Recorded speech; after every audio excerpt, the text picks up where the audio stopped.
안녕하세요, 구독자 여러분. 오늘은 한 어머니의 충격적인 이야기를 전해드리려고 합니다. 평생 자식을 위해 희생하며 살아온 김정숙 씨. 하지만 그녀가 마주한 현실은 너무나도 가혹했습니다. 아들은 어머니 몰래 집을 에어비앤비로 운영했고, 허락 없이 계약을 맺고, 심지어 사문서를 위조하기까지 했습니다. 결국 법적 대응을 결심한 어머니. 하지만 그 대가는 혹독했습니다. 자식들은 어머니를 원망했고, 결국 연락을 끊고 그녀를 버렸습니다. 가족이란 대체 무엇일까요? 부모는 평생 자식을 위해 희생해야만 할까요? 오늘의 이야기를 끝까지 지켜봐 주세요. 그리고 여러분의 생각을 댓글로 남겨주세요. 이제 시작합니다. 서울의 한 조용한 주택가. 이곳에서 70세의 김정숙 씨는 남편 없이 혼자 살고 있었습니다. 남편이 세상을 떠난 지 몇 년이 지났지만 큰아들 민수와 작은아들 준호 덕분에 외롭지 않게 지낼 수 있었습니다.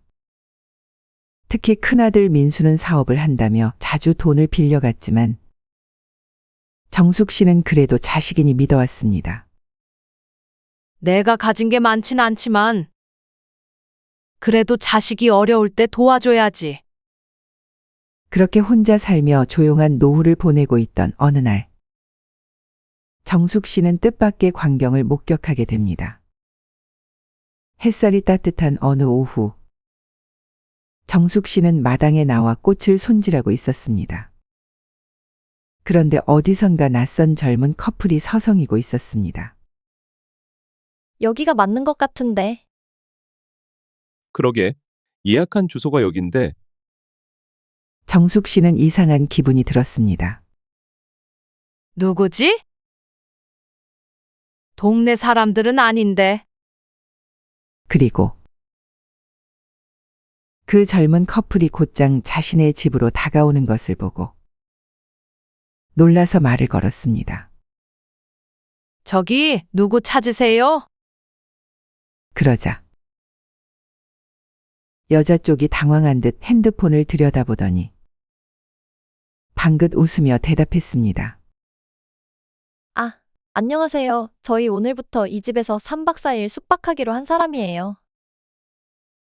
예약 확인 문자도 받았는데요. 순간 정숙 씨의 머릿속이 새하얘졌습니다. 숙박, 우리 집을 예약했다고? 그녀는 도저히 무슨 말인지 이해가 되지 않았습니다. 여기가 무슨 호텔도 아니고 숙박 예약이라니? 그리고 그 커플이 보여준 휴대폰 화면을 본 순간 정숙 씨는 그대로 얼어붙고 말았습니다. 에어비앤비, 우리 집이 거기에 등록됐다고? 그제야 정숙 씨는 이 모든 것이 아들의 짓이라는 걸 깨닫게 됩니다.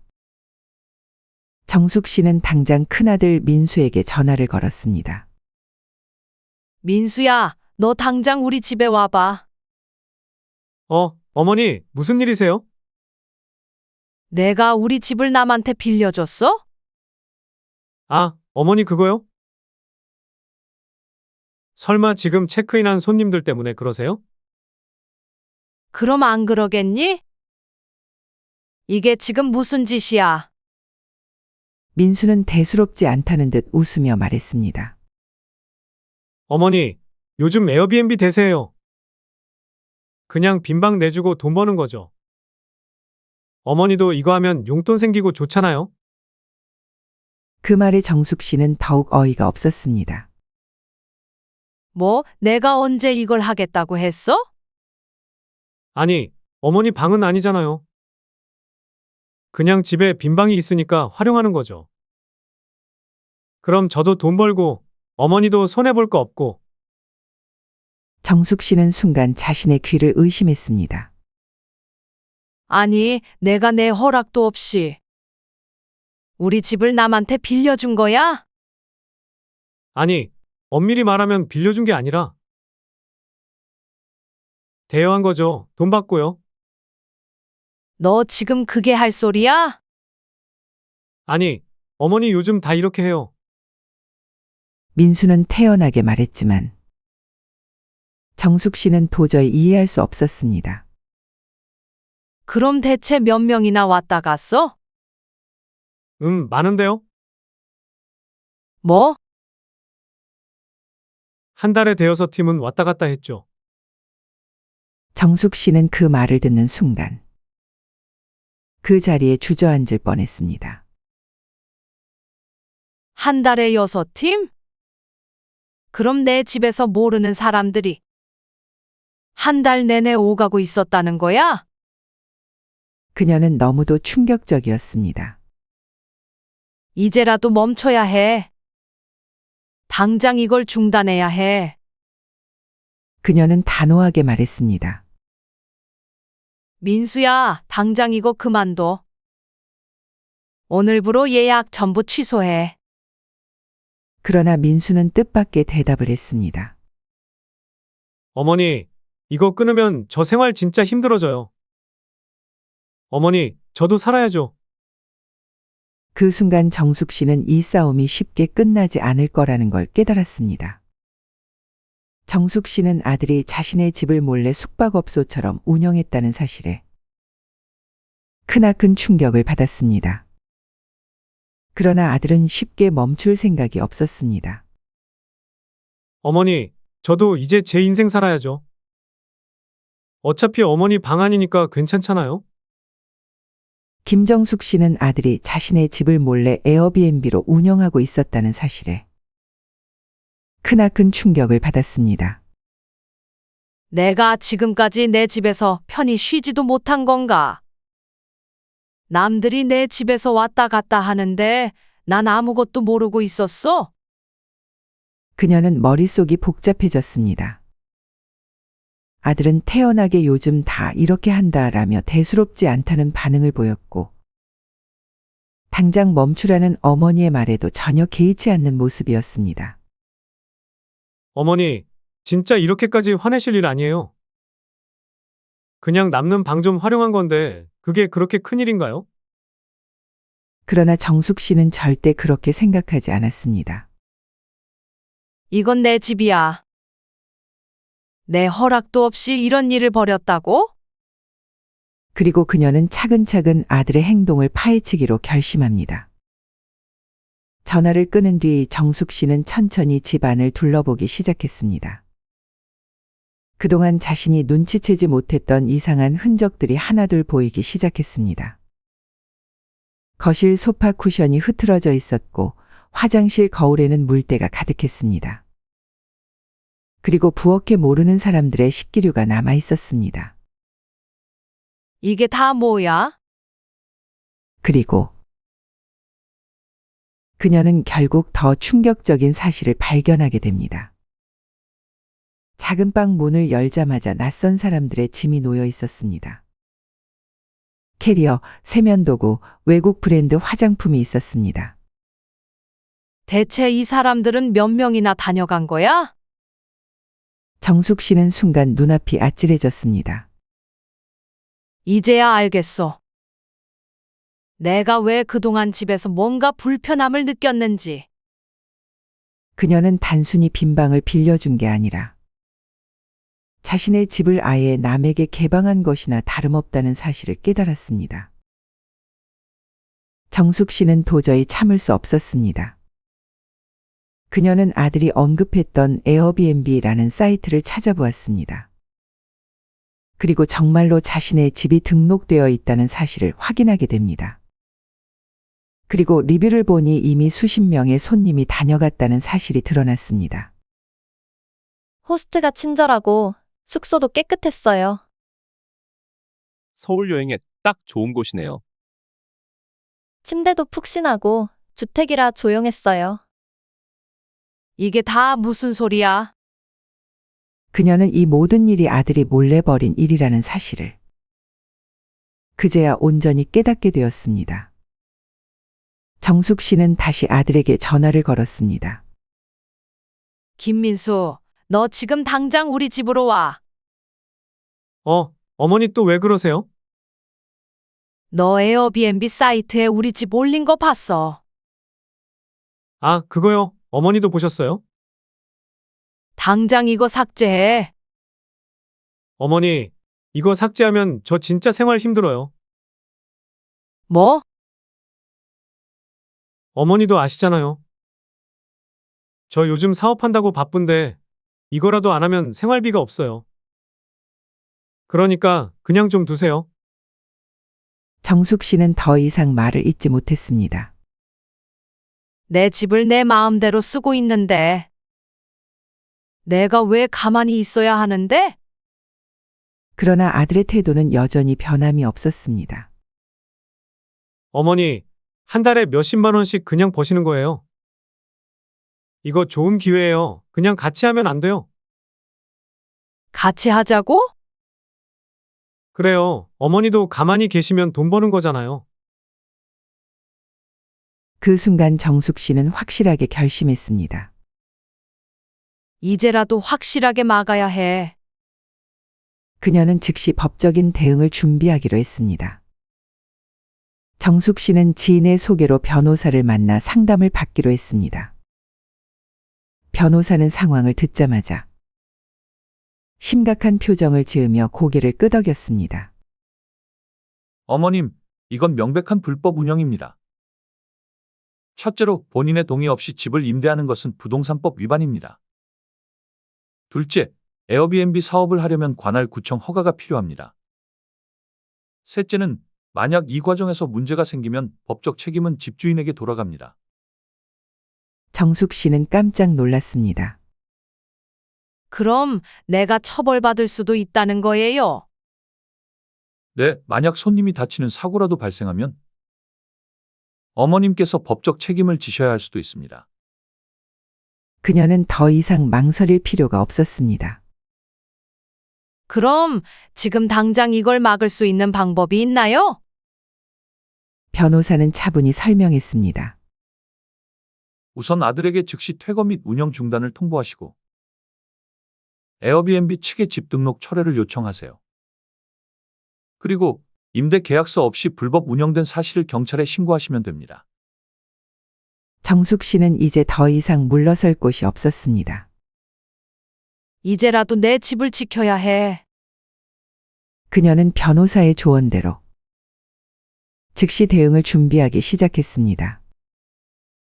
정숙 씨는 아들의 배신에 충격을 받았지만 더 이상 당하고만 있지 않기로 결심했습니다.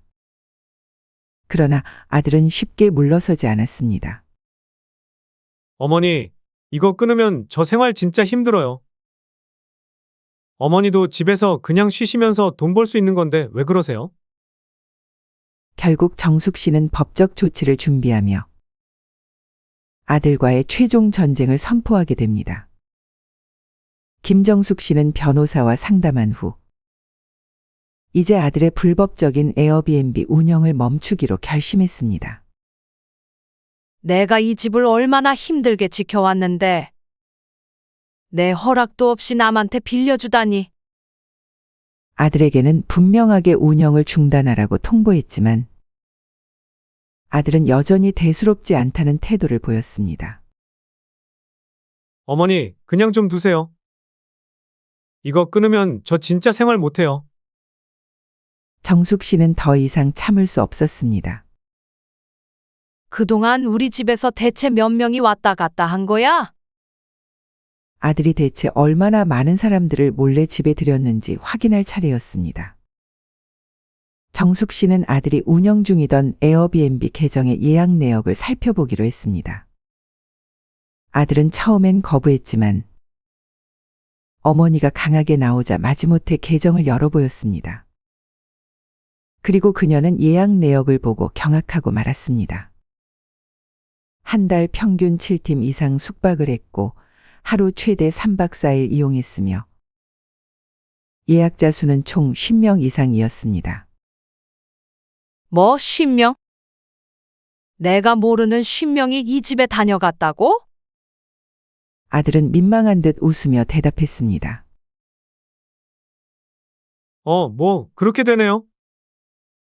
너 제정신이야?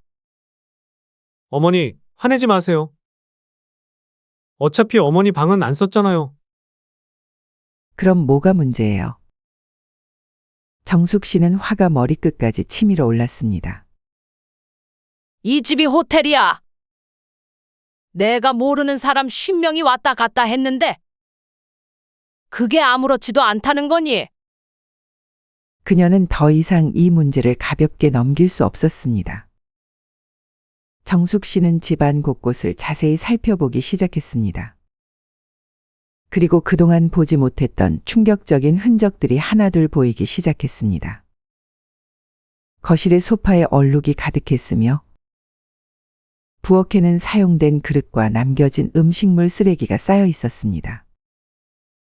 화장실 문고리는 헐거워져 있었고 타일에는 곰팡이가 슬어 있었고 2층 방에서는 낯선 향수 냄새가 났습니다. 도대체 얼마나 많은 사람이 다녀간 거야? 특히 방 한 곳에서는 누군가 흘리고 간 옷가지까지 발견되었습니다. 이건 뭐야? 아, 그거요. 손님이 깜빡하고 두고 갔나 봐요. 내가 그걸 어떻게 그렇게 태연하게 말할 수가 있어? 정숙 씨는 더 이상 말이 나오지 않았습니다. 내가 이런 식으로 내 집을 망가뜨려 놓고도 그게 아무렇지도 않다는 거야? 그러나 아들은 여전히 무덤덤한 표정이었습니다. 어머니, 이거 원래 숙박업하면 이 정도는 감수해야 해요. 그리고 제가 집을 안 망가뜨렸잖아요. 손님들이 그렇게 한 거지. 그러니까 너무 화내지 마시고. 정숙 씨는 손을 부들부들 떨며 말했습니다. 내가 내 사업을 한다고 내 집을 이렇게 엉망으로 만든 거야? 이제라도 이걸 당장 멈춰야 해. 정숙 씨는 집안을 둘러본 것도 모자라 이웃들에게 최근 이상한 일이 없었는지 물어보기로 했습니다. 그러자 이웃들의 반응은 뜻밖이었습니다. 아니, 어머님 이제 아셨어요? 그동안 참았는데 밤늦게까지 떠드는 소리 때문에 힘들었어요. 어떤 날은 술 취한 사람들이 문을 두드리고 심지어 한밤중에 음악 틀어놓고 춤추는 소리도 났다니까요. 정숙 씨는 경악할 수밖에 없었습니다. 이제야 알겠어. 왜 요즘 유난히 피곤하고 예민했는지. 내가 몰랐던 사이 우리 집이 이렇게 이용당하고 있었던 거야.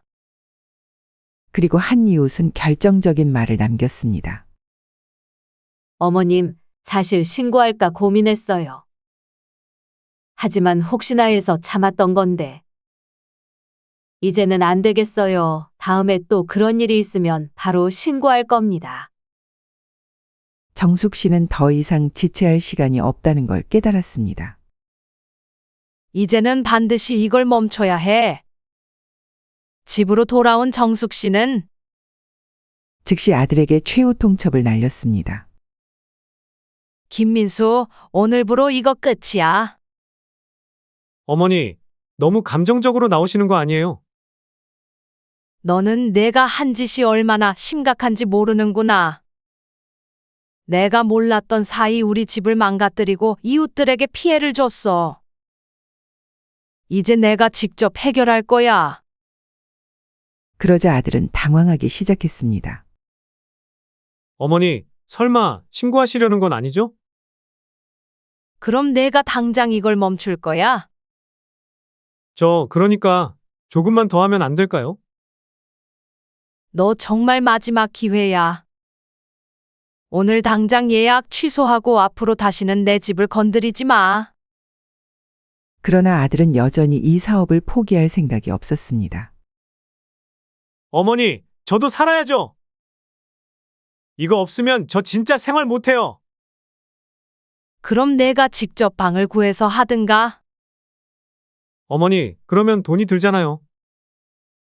그 순간 정숙 씨는 이 싸움이 더 길어질 거라는 걸 예감했습니다. 이제는 법적으로 해결해야겠어. 정숙 씨는 아들이 여전히 집을 포기하지 않겠다는 태도를 보이자 마침내 법적 조치를 준비하기로 결심했습니다. 하지만 여전히 아들은 쉽게 물러서지 않았습니다. 어머니, 제가 직접 운영하는 것도 아니고 이미 손님 예약 다 잡혀 있어요. 그거 취소하면 손해배상해야 해요. 김정숙 씨는 아들에게 더 이상 에어비앤비 운영을 하지 말라고 단호하게 경고했지만 아들은 끝까지 버티고 있었습니다. 어머니, 이거 없으면 저 진짜 생활 못해요. 이미 예약된 손님들도 있고 계약 취소하면 저 손해배상해야 한다고요. 손해배상? 내가 내 집을 몰래 빌려준 것도 모자라? 이제는 계약 취소도 못한다고? 정숙 씨는 경악했습니다. 아들이 돈을 벌려고 몰래 부모의 집을 임대했던 것도 문제였지만 이제는 아예 자신의 잘못을 정당화하며 운영을 계속하겠다고 버티는 상황. 내가 그렇게까지 이 사업을 포기 못하겠다고 하는 이유가 뭐야? 그동안 번 돈 대체 어디다 썼니? 이제는 그 돈의 흐름을 추적할 필요가 있었습니다. 정숙 씨는 아들과의 대화를 끝내고 변호사와 다시 만나 상담을 진행했습니다. 변호사님, 아들이 제 집을 몰래 빌려서 돈을 벌었는데 대체 그 돈을 어디다 썼는지 알아낼 방법이 있을까요? 변호사는 차분히 대답했습니다. 네, 만약 법적 조치를 고려하신다면 아드님 계좌에 대한 조회 요청을 할 수도 있습니다. 하지만 그 전에 직접 아드님에게 확인해 보시는 것도 방법입니다. 대부분 이런 경우 사업을 위해 돈을 모으는 게 아니라 개인적인 소비로 다 써버리는 경우가 많습니다. 정숙 씨는 이 말을 듣고 아들과 직접 이야기해 보기로 결심했습니다. 민수야, 너 그동안 번 돈 어디다 썼어? 어머니, 갑자기 왜 그러세요? 내가 이걸 끊지 못하는 이유를 알고 싶어. 돈을 어디다 썼길래 이렇게까지 필사적으로 운영하려고 하는 거야? 아들은 한참을 머뭇거리더니 결국 솔직하게 털어놓기 시작했습니다.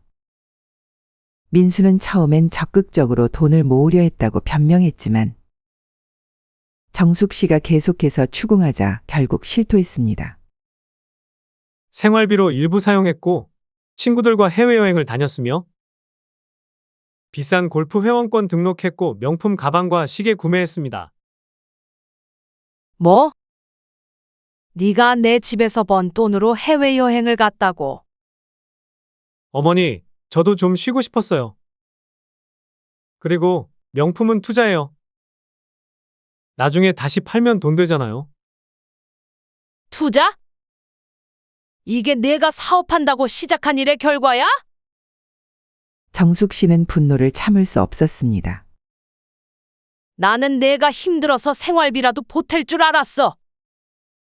근데 내가 한 짓은 결국 남의 집을 몰래 빌려서 사치하는 거였어? 민수는 변명하려 했지만 어머니의 싸늘한 눈빛을 보자 말을 잃었습니다. 이제 알겠어? 내가 왜 이 사업을 포기 못하는지. 너한테는 이게 그냥 돈줄이었구나. 그래서 내 집을 호텔로 만들고도 양심의 가책 하나 없이 계속할 수 있었던 거야. 정숙 씨는 이제 더 이상 이 문제를 단순한 가족 간의 다툼으로 넘길 수 없다고 판단했습니다. 민수야, 이제부터 이 문제는 법적으로 해결할 거야. 어머니, 진짜 그렇게까지 하실 거예요? 그래, 나는 내 집을 지킬 거야. 이제는 아들의 사업을 완전히 차단할 차례였습니다. 정숙 씨는 즉시 변호사와 다시 상담을 진행하며 법적으로 아들의 사업을 막을 방법을 논의했습니다. 변호사는 몇 가지 방법을 제시했습니다. 에어비앤비 플랫폼에 신고하여 계정 차단 요청하고 경찰에 무단주택 임대 운영 혐의로 신고 후 집을 신탁하여 아들이 접근하지 못하도록 조치하고 또한 아들의 불법 운영으로 인한 피해 보상 청구합니다. 어머님 이 네 가지 방법을 사용하면 아드님이 더 이상 이 사업을 계속할 수 없을 겁니다. 정숙 씨는 마침내 결심했습니다. 좋아요. 이제 법적으로 대응할 준비를 할게요. 내가 모르는 사이 내 집을 이용해서 돈을 벌고 그 돈으로 사치까지 했다니. 이제라도 바로잡아야죠. 그녀는 즉시 행동에 돌입했습니다. 정숙 씨는 다시 아들을 불러 마지막 경고를 했습니다. 김민수, 오늘부로 이 사업 끝이야. 어머니, 진짜 그렇게까지 하실 거예요? 그래. 내가 번 돈을 어디다 썼는지 다 알게 됐잖아. 이제는 더 이상 봐줄 이유가 없어. 어머니, 그러지 마세요. 손님들 예약도 다 차 있어요. 그럼 내가 직접 방을 구해서 하든가. 어머니, 그러면 돈이 들잖아요. 그럼 내 돈으로 해. 왜 내 집을 내 돈벌이 수단으로 삼아? 이제 더 이상 내 멋대로 살게 두지 않을 거야. 그 순간 아들은 크게 당황한 표정을 지었습니다. 어머니, 저 정말 이거 없으면 안 돼요. 나중에 다시 한번 생각해 보시면 안 돼요? 생각할 것도 없어. 오늘로 끝이야.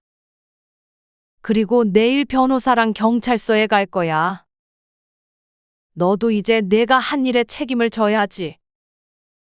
그 순간 아들은 더 이상 말을 하지 못했습니다. 정숙 씨는 마지막으로 아들에게 단호하게 말했습니다. 이제부터는 법이 해결해 줄 거야. 정숙 씨는 아들이 몰래 벌었던 돈의 행방을 알아내고 이제는 법적 조치를 준비하기 시작했습니다. 그러나 아들은 마지막까지 버티며 어머니를 설득하려고 합니다. 어머니, 제가 이 사업 계속하면 안 돼요. 그냥 조금만 더, 마지막으로요. 김정숙 씨는 아들의 몰래 벌었던 돈의 행방을 알게 된 후 더 이상 이 상황을 방치할 수 없다고 결심했습니다. 내가 이렇게까지 참았던 건 그래도 내가 어려울까 봐 그랬어. 하지만 내가 내 집을 이용해서 번 돈으로 사치나 하고 있었다니. 이제는 정말 끝을 내야겠어. 아들이 계속해서 사업을 포기하지 않으려는 태도를 보이자 정숙 씨는 즉시 법적 조치를 준비하기 시작했습니다. 하지만 이 모든 문제를 해결하기 전에 그녀는 한 가지 중요한 일을 먼저 해야 했습니다. 바로 집의 상태를 직접 확인하는 것이었습니다. 그동안 그녀는 자신이 사용하지 않는 방은 거의 신경 쓰지 않았습니다. 아들이 그냥 빈 방을 활용한 거겠지. 설마 큰일이야 있겠어? 하지만 그녀가 직접 방문을 열고 집안을 둘러보자 충격적인 광경이 펼쳐졌습니다.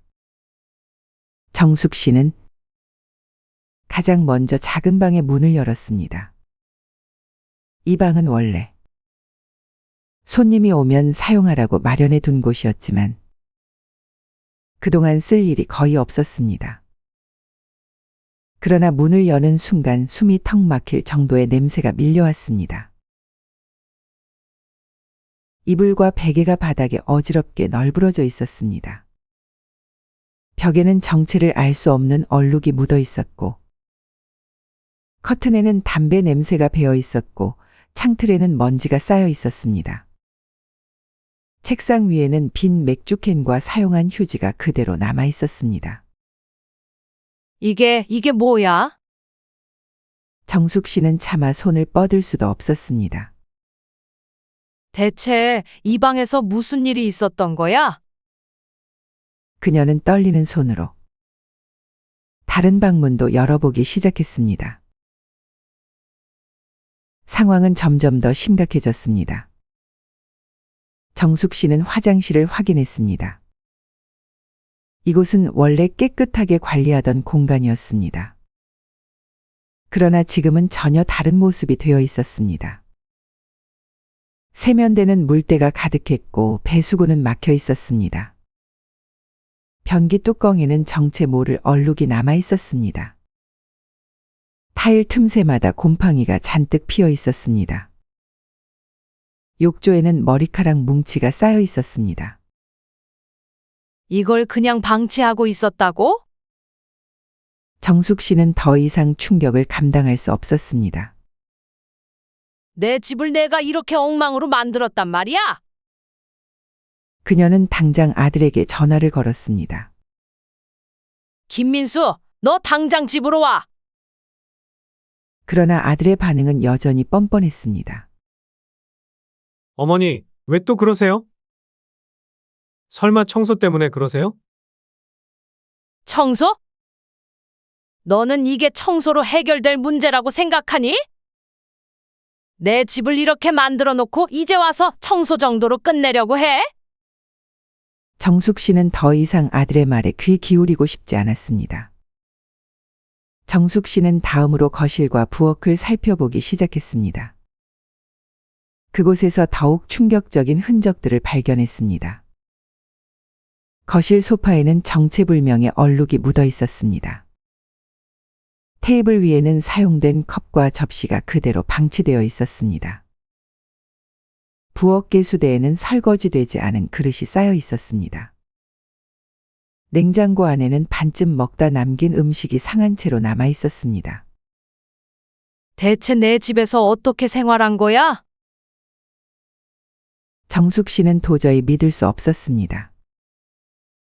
이건 그냥 숙박이 아니야.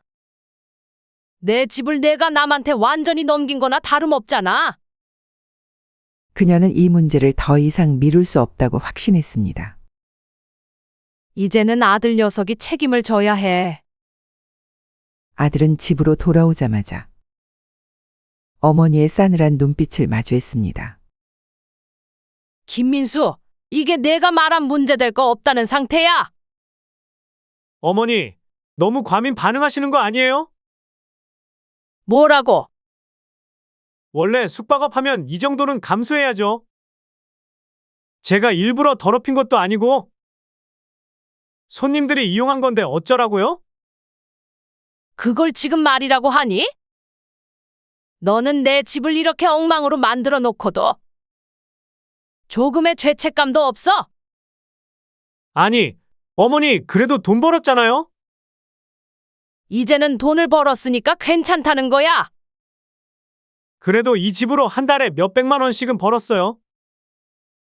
이게 다 어머니 자산 가치 상승에도 도움이 되는 거고요. 내가 대체 무슨 말을 하는지 모르겠어? 이제부터 이건 내가 해결해야 해. 정숙 씨는 더 이상 참지 않기로 했습니다. 오늘부터 너한테 법적 조치를 할 거야. 어머니, 그건 너무하잖아요. 너야말로 내 집을 이렇게 만들어 놓고도 당당하게 말할 자격이 있다고 생각하니? 이제는 내가 책임질 차례야. 정숙 씨는 아들에게 마지막 경고를 했습니다. 오늘부로 이 집에서 손 떼. 그러나 아들은 끝까지 사업을 포기하지 않으려 했습니다. 어머니, 저도 이거 없으면 생활이 안 된다고요. 한 달만 더 하면 안 돼요? 정숙 씨는 마침내 법적 조치를 진행하기 위해 경찰서로 향했습니다. 김정숙 씨는 아들이 자신 몰래 집을 에어비앤비 숙소로 운영했다는 사실에 충격을 받았지만 더 깊이 파고들수록 더 큰 문제들이 하나둘 밝혀지기 시작했습니다.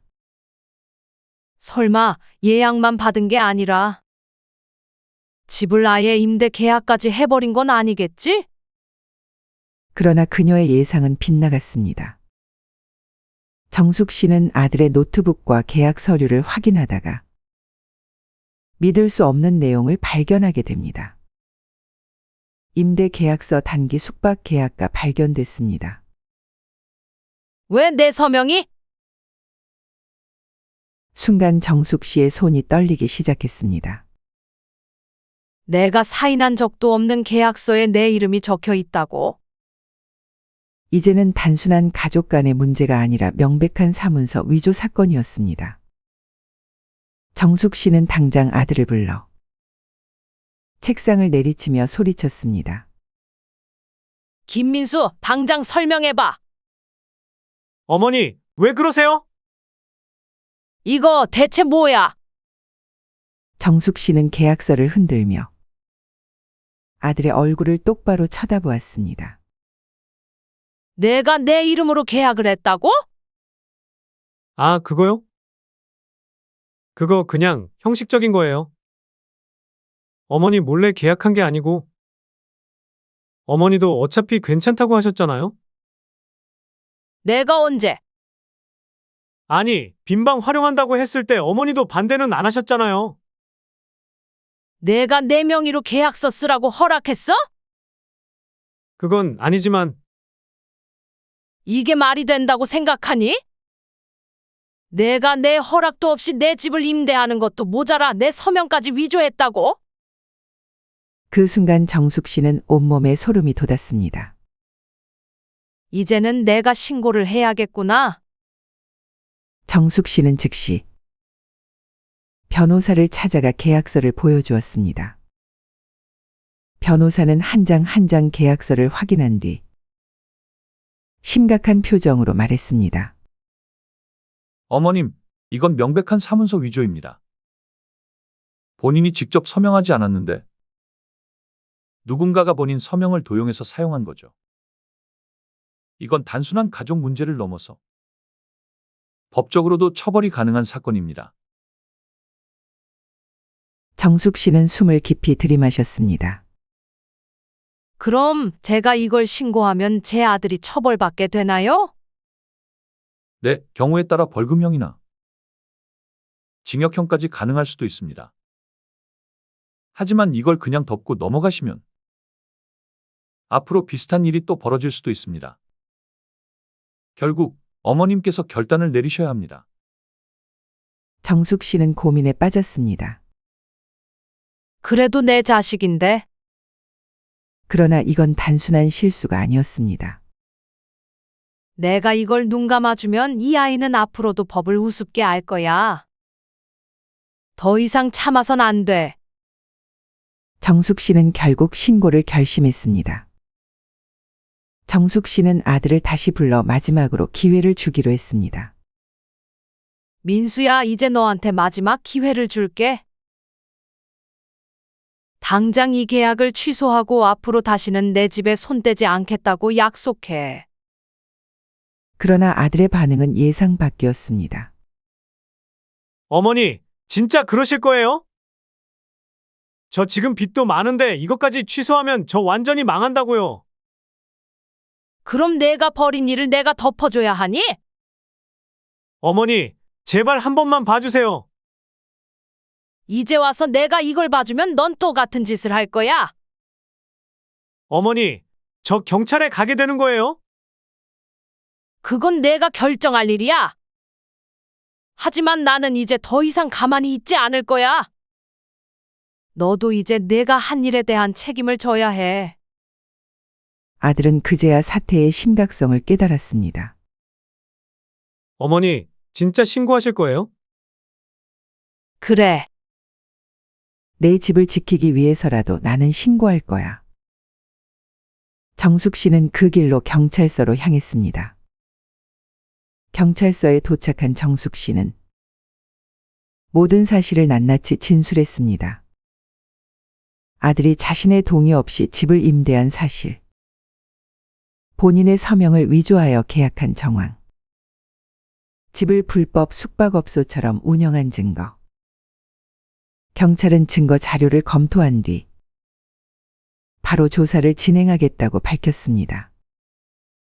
이건 단순한 가족 문제를 넘어서 법적으로도 처벌이 가능한 사안입니다. 우선 아드님을 불러서 조사하겠습니다.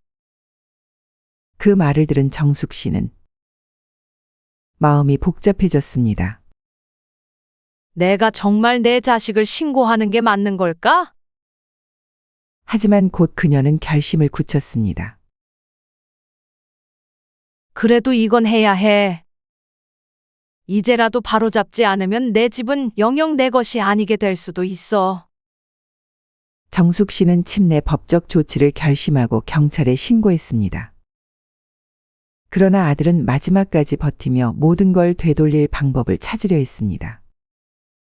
어머니, 아직 늦지 않았어요. 한 번만 더 생각해 주세요. 경찰에 신고한 후 김정숙 씨는 마음이 복잡했습니다.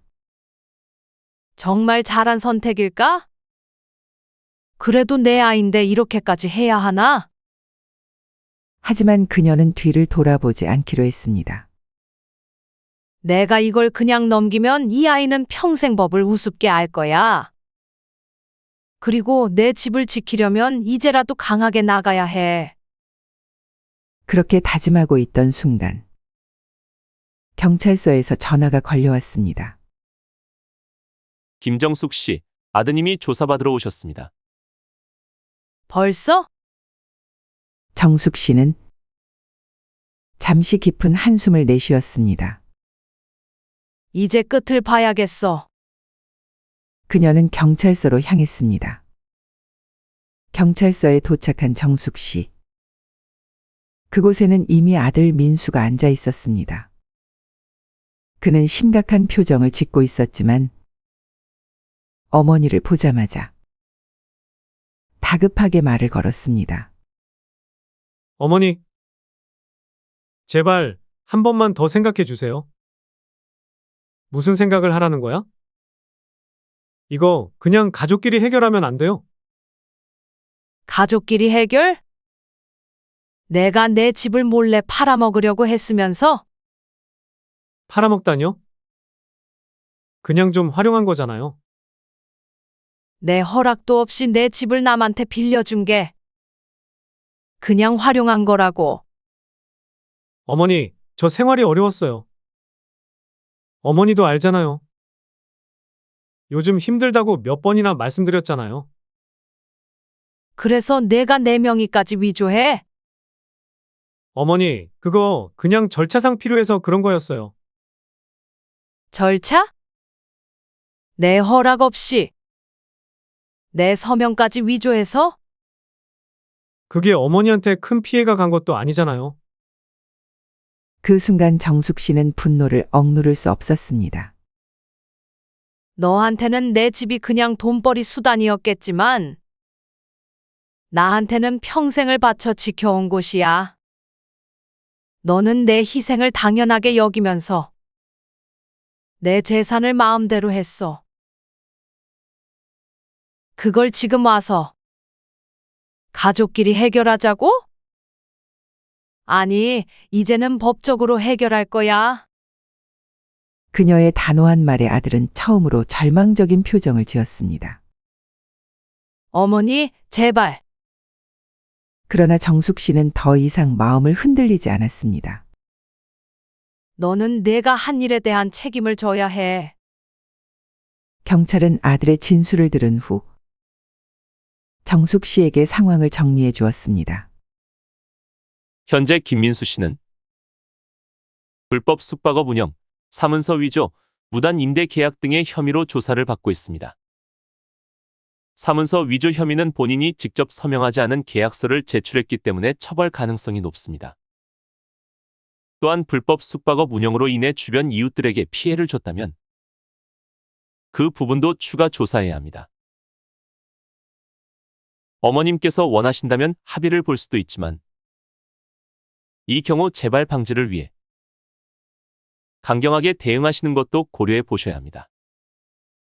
정숙 씨는 잠시 고민에 빠졌습니다. 이 아이가 처벌받으면 내 손으로 내 자식을 망가뜨리는 걸까? 하지만 곧 그녀는 결심했습니다. 아니야, 이 아이를 망친 건 내가 아니야. 내가 계속 봐주기만 했으니까 이렇게까지 오게 된 거야. 이번엔 확실하게 해야 해. 그녀는 경찰에게 단호하게 말했습니다. 처벌해 주세요. 그 말을 듣는 순간 민수는 자리에서 벌떡 일어났습니다. 어머니, 진짜 그러실 거예요? 그래, 이번엔 확실하게 끝을 낼 거야. 그 순간 아들은 완전히 무너지는 표정을 지었습니다. 조사가 끝난 후 정숙 씨는 경찰서를 나오면서 마지막으로 아들에게 말했습니다. 민수야, 내가 원하는 대로 내가 한 번만 더 생각해 봤어. 그런데 아무리 생각해도 이건 용서할 수 없는 일이야. 나는 이제부터 내 집을 지킬 거야. 너는 이제 내가 한 일에 대해 책임을 져야 해. 아들은 아무 말도 하지 못했습니다. 정숙 씨는 그 모습을 마지막으로 본 후 그대로 경찰서를 떠났습니다. 김정숙 씨는 마침내 자신의 집을 되찾았지만 아들은 끝까지 자신의 잘못을 인정하지 않았습니다. 그러나 이제 정숙 씨는 흔들리지 않았습니다. 내 집은 내가 지킬 거야. 그리고 다시는 누구에게도 이용당하지 않을 거야. 경찰 조사까지 마친 후 김정숙 씨는 마침내 결정적인 결심을 내렸습니다. 이제는 더 이상 감정적으로 해결할 문제가 아니야. 법적으로 확실하게 내 집을 지킬 거야. 그동안 참을 만큼 참았습니다. 정숙 씨의 신고로 인해 경찰은 즉시 해당 주택의 불법 숙박업소 운영 사실을 조사했습니다. 그리고 며칠 후 아들은 경찰로부터 출석 요구서를 받았습니다. 김민수 씨, 불법 숙박업 운영 및 사문서 위조 혐의로 조사를 받으셔야 합니다. 경찰 조사 결과 아들은 실제로 수개월 동안 불법 숙박업을 운영하며 수천만 원의 수익을 올린 사실이 밝혀졌습니다. 또한 이웃들의 신고도 접수되면서 건물에 대한 강제 폐쇄 조치가 내려졌습니다. 이제 더 이상 이 집을 내 마음대로 사용할 수 없어. 그제야 아들은 완전히 무너졌습니다. 어머니, 이제 저 어떡해요? 그건 내가 감당할 문제야. 이제 와서 나한테 매달리지 마. 내가 해줄 수 있는 건 아무것도 없어. 정숙 씨는 마지막으로 아들을 바라보며 말했습니다. 이제는 내가 내 인생을 책임질 차례야. 그리고 그녀는 다시는 아들에게 흔들리지 않기로 했습니다. 법적 절차가 마무리된 후 정숙 씨는 집을 더욱 철저하게 보호하기 위해 다음과 같은 조치를 취했습니다. 재산 신탁 등록하여 집을 법적으로 보호했고 아들의 접근 금지 신청으로 더 이상 집에 발 못 붙이게 했습니다. 그리고 수상한 낌새가 보이면 신고해달라고 이웃들에게 도움을 요청했습니다. 이제 그녀는 더 이상 자식에게 휘둘리지 않기로 했습니다. 이 집은 내가 평생을 바쳐 지켜온 곳이야. 누구도 함부로 건드리게 두지 않을 거야. 정숙 씨는 드디어 자신의 집을 지켜냈습니다. 그러나 이 과정에서 그녀는 너무나도 큰 상처를 받았습니다. 자식이지만 이제는 다시 볼 수 없을지도 모르겠어. 김정숙 씨는 법적인 조치를 통해 마침내 자신의 집을 지켜냈습니다. 하지만 그 과정에서 그녀는 너무나도 깊은 상처를 받았습니다. 내가 내 자식을 경찰에 신고하는 날이 올 줄은 몰랐어. 그래도 내가 하지 않았다면 이 아이는 또다시 내 집을 이용하려 했을 거야. 이제는 모든 것이 끝났다고 생각했습니다. 그러나 자식들은 그렇게 쉽게 포기하지 않았습니다. 오히려 그들은 이제 어머니를 완전히 버리려 하고 있었습니다. 큰아들 민수 씨는 경찰 조사 이후 더 이상 어머니에게 연락하지 않았습니다. 어머니가 저한테 이렇게까지 하실 줄은 몰랐어요. 이제 어머니랑 더 이상 볼 일 없을 것 같네요. 그 말이 마지막이었습니다. 그리고 둘째 아들 준호 씨도 형의 편을 들며 연락을 끊어버렸습니다. 엄마, 형 그렇게 만든 거 후회 안 해? 형이 잘못한 건 맞지만 그래도 가족이잖아. 엄마는 가족보다 돈이 더 중요해? 돈이 중요해서가 아니야. 내 집을 지키기 위해서였어. 그래도 엄마가 어떻게 형을 경찰에 신고해? 그럼 내가 계속 당하고만 있어야 했니? 엄마, 그냥 이제 알아서 사세요. 그렇게 둘째 아들도 연락을 끊었습니다. 정숙 씨는 오랫동안 유지되던 가족단체 채팅방에 들어가 보았습니다. 하지만 그녀는 곧 충격적인 사실을 알게 됩니다. 이 방에서 나갔습니다. 라는 메시지가 떠 있었습니다. 그녀는 순간 잘못 본 줄 알았습니다. 그러나 분명히 그녀의 이름이 단체 채팅방에서 삭제된 상태였습니다. 내가 쫓겨난 거야? 가족 채팅방에는 늘 자식들과 손주들의 이야기가 오갔습니다. 하지만 이제 그녀는 그 대화에 낄 수 없게 된 것이었습니다. 그래, 이제는 나 혼자인 거야. 그녀는 휴대폰을 조용히 내려놓았습니다. 시간은 흘러 설날이 다가왔습니다. 평소 같았으면 자식들과 손주들이 찾아와 온 가족이 함께 식사를 하던 날이었습니다. 그러나 그의 설날 정숙 씨의 집은 텅 비어 있었습니다. 혹시나 해서 떡국이라도 끓여놨는데. 하지만 그 누구도 찾아오지 않았습니다. 그녀는 휴대폰을 들고 자식들에게 전화를 걸어보았습니다. 고객님이 전화를 받을 수 없습니다. 설마 나를 다 차단한 거야? 그녀는 둘째 아들에게 마지막으로 문자를 남겼습니다. 준호야, 설인데 안 오니? 그리고 몇 시간 후 그녀는 짧은 답장을 받았습니다. 엄마, 우리 이제 각자 사는 게 좋을 것 같아요. 그 순간 정숙 씨는 모든 걸 깨달았습니다.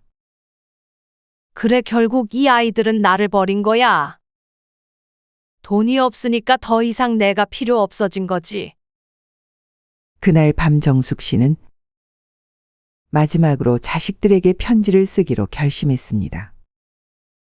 민수와 준호에게 너희가 나를 가족으로 생각하지 않는다면 나도 이제 너희를 가족으로 생각하지 않겠다. 나는 평생 너희를 위해 희생했고 너희가 힘들 때마다 도와줬다.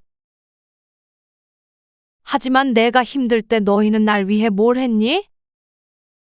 이제 나는 너희를 기다리지 않을 거야. 앞으로는 내 인생을 살아가겠다. 그녀는 편지를 써내려가며 마음이 차분해지는 걸 느꼈습니다. 이제는 진짜로 끝이구나. 그녀는 편지를 접어 서랍 깊숙이 넣었습니다. 그리고 더 이상 자식들에게 연락하지 않기로 결심했습니다. 이제 그녀는 후회하지 않기로 했습니다. 이제부터는 나 자신을 위해 살 거야. 더 이상 누구에게도 기대지 않을 거야. 김정숙 씨는 결국 자식들에게서 완전히 버림받았습니다. 이제는 더 이상 기대하지 않겠다. 그리고 나도 새로운 인생을 살아야겠어. 그녀는 오랫동안 고민했던 중요한 결정을 내리게 됩니다. 바로 완전히 새로운 곳에서 새로운 삶을 시작하는 것. 정숙 씨는 오랜 세월을 함께했던 이 집을 떠나기로 결심했습니다.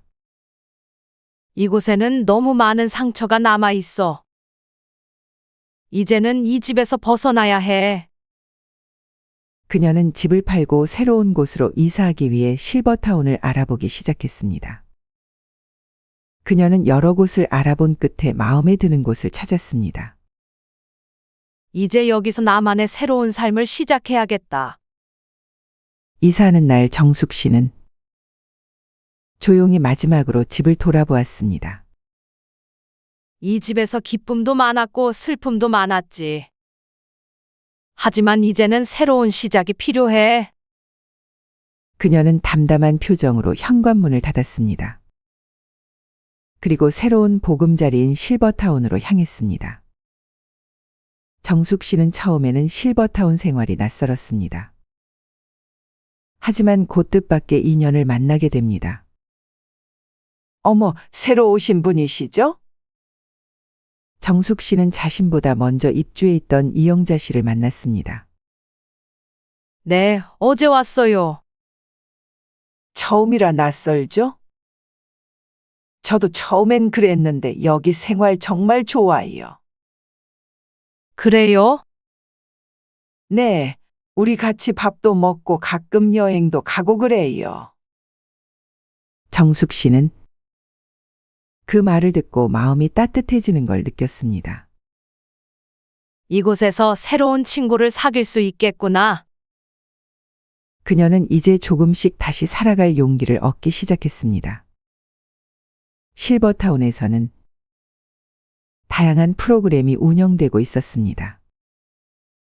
정숙 씨는 그동안 한 번도 가져본 적 없는 자신만의 취미를 찾기로 했습니다. 나는 뭘 하면 좋을까? 그러던 중 그녀는 그림 그리기 수업에 등록했습니다. 처음에는 어색했지만 붓을 잡고 도화지에 색을 칠하는 순간 마음이 편안해지는 걸 느꼈습니다. 이게 내가 몰랐던 행복이구나. 그녀는 조금씩 그림을 배우며 자신만의 시간을 즐기기 시작했습니다. 어느 날 정숙 씨는 실버타운 게시판에서 스마트폰 교육봉사 모집 공고를 발견했습니다. 어르신들을 위한 스마트폰 사용법 강의 모집, 카카오톡 사용법, 영상통화 방법 안내. 그녀는 예전에 스마트폰을 배우면서 어려움을 겪었던 기억이 떠올랐습니다.